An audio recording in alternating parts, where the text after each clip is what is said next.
안녕하십니까? 백산사주TV 시청자 여러분 반갑습니다. 백산입니다.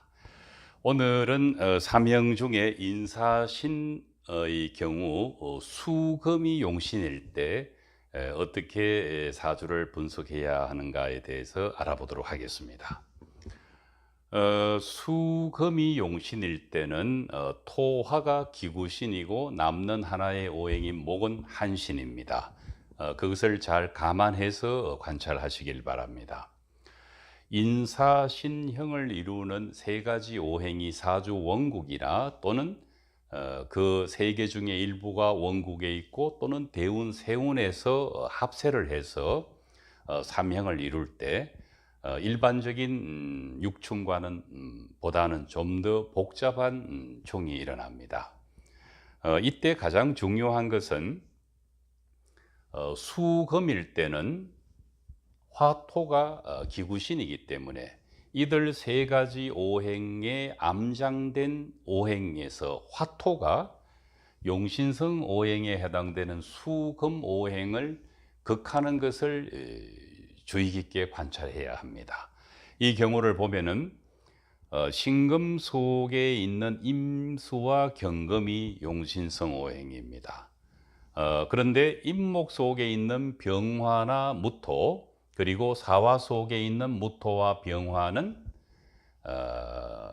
기구신으로서 언제든지 희용신인 수금 오행을 극할 힘을 이미 갖고 있습니다. 비록 사화 속에 있는 경금은 희신으로서 사주에 중화작용을 해야 되겠지만은 이미 사화 안에서 병화의 극을 받고 있습니다. 이 경우는 임목과 사화 속에 있는 무토와 병화가 신금 속에 있는 임수와 경금을 사정없이 2대1로 극을 해버리고 있습니다. 그렇게 된다면은 신금 속에 있는 임계수를 상징하는 육친이나 또는 임계수에 해당되는 십성이 극을 받게 되는 것입니다. 그리고 신금이 있는 자리가 훼손되게 되는 것입니다. 물론 종합관계에서 다시 한번 설명을 해드리겠지만은 이런 경우에 사주에서 용신성 오행에 해당되는 신금의 용신과 희신이 천간에 떠 있다면은 이 신금이 훼손됨으로 인해서 천간에 있는 용신과 희신은 무기력해지게 되는 것입니다. 그런데 이 경우를 보면은 예를 듭니다.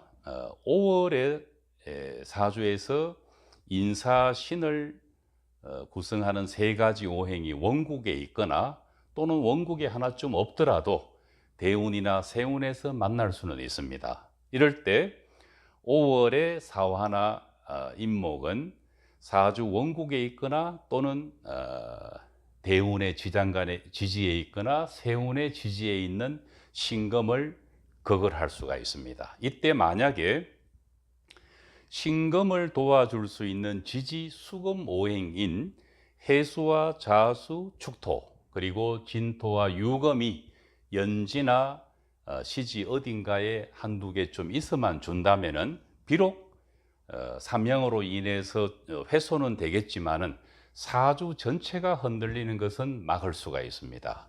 그래서 그런 오행이 만약에 사화가 대신 진토라는 글자가 하나쯤 있다면은 비록 인신충을 하거나 또는 운에서 사화가 만나서 사화와 임목이 합세해서 신금을 극을 하더라도 충을 하더라도 일지는 손상될지언정 사주 전체가 흔들리지는 않는다는 뜻입니다.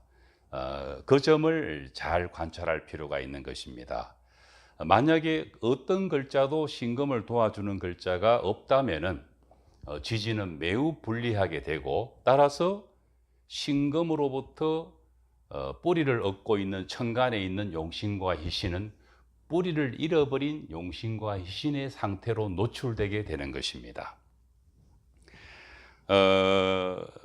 육충과 삼형을 애서 구분한다면은 이론적으로는 조금 더 복잡한 충 그리고 충 속에서 일어나는 극현상이라고 보아야 합니다. 똑같이 궁을 통해서 해석을 하지만은 불필요하게 인사신이나 축술비를 형이라는 글자를 넣어서 너무 참혹하게 해석을 하는 것은 현대 명리학에서는 바람직하지 못하다고 생각합니다.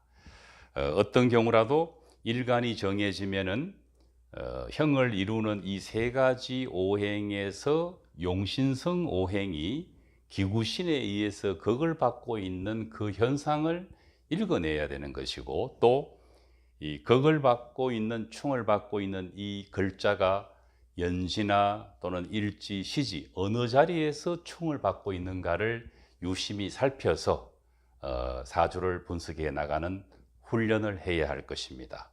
언제나 그렇지만은 충을 받는 이 용신성 오행이 지지에 있다면은 반드시 이 글자를 뿌리로 두고 있는 천간에 있는 용신성 오행인 용신과 희신이 있다면은 그 글자들은 지지에서 충을 받음으로 인해서 매우 위기에 노출될 수 있는 모습을 관찰할 수가 있습니다.